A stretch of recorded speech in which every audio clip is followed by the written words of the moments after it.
It's been 2 years of me running a one-person online business using a US LLC. So if you are a non-US resident thinking about doing the same thing and you're wondering if it's actually worth it, I have now gathered enough real experience to help you decide.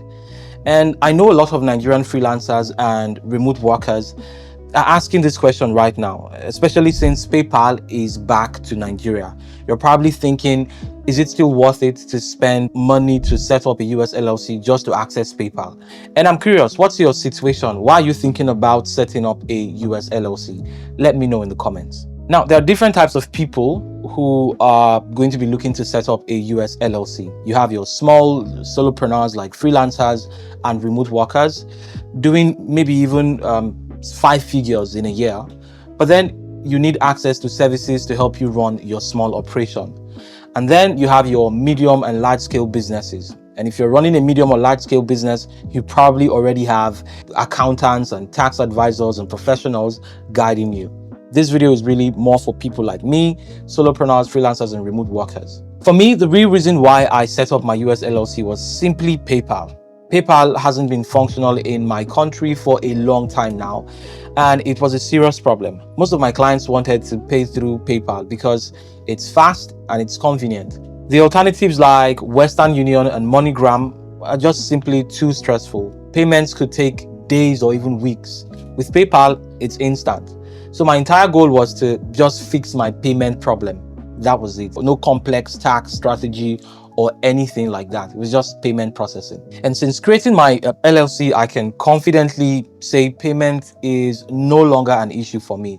I now use PayPal and Stripe without any problems and at significantly lower charges compared to what I used to spend before on transaction charges. You can check out my video on my experience with Payoneer. One thing I was a bit disappointed about was access to some other US-based financial tools. I thought I would be able to, easily create accounts with platforms like Mercury and Relay.fi, but that hasn't been the case. A lot of these platforms are beginning to tighten up their requirements. So even with a US LLC, they still ask for things like utility bills that prove US residency. So as a non-US resident, it's getting harder to get access to some of these other services, but that doesn't affect me much. There are already very solid alternatives, especially if you are in Nigeria. You have platforms like Raynest, Clever, Gray, Grabify, and Prosper that can bridge that gap, and you can receive money, withdraw funds from your PayPal or Stripe, or even get US account details and so on. So I stopped worrying about platforms like Mercury or Relay.fi. Now that PayPal is back in Nigeria through Paga, does it still make sense to go through the stress of setting up a US LLC? And my simple answer to that question will be yes. It still makes a lot of sense because I initially thought that the LLC route will become unnecessary now. But the current PayPal setup in Nigeria has been very, very underwhelming. My experience hasn't been great at all. It's limited, it's unreliable, and not something I would confidently run a business on.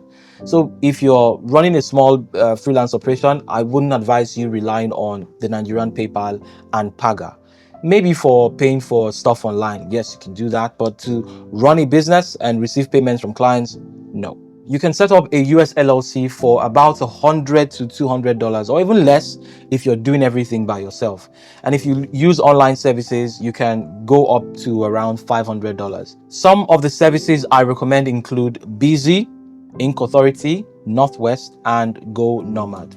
They help with filing, getting your EIN, your operating document, and setting everything up properly.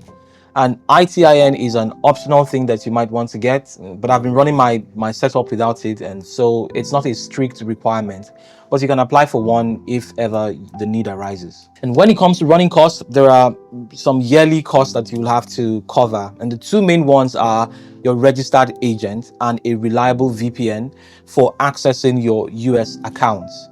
Registered agent services go for as low as $35 to somewhere around $120 for the year. And for VPN, I recommend getting a private server and hosting your own VPN on your server so it's more stable. I'm currently experimenting on a dedicated VPN setup that costs $0.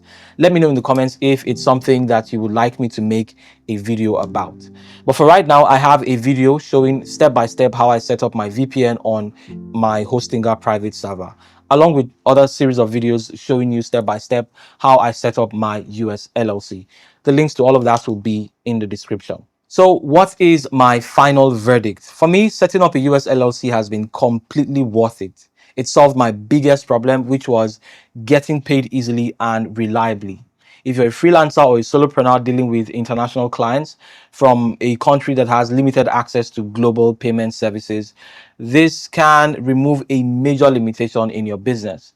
And if you're running something bigger, then it's even more valuable. I'll leave links to all the tools, platforms, and videos in the description. And if you have any questions, you can ask me in the comments, and I will see you in the next video.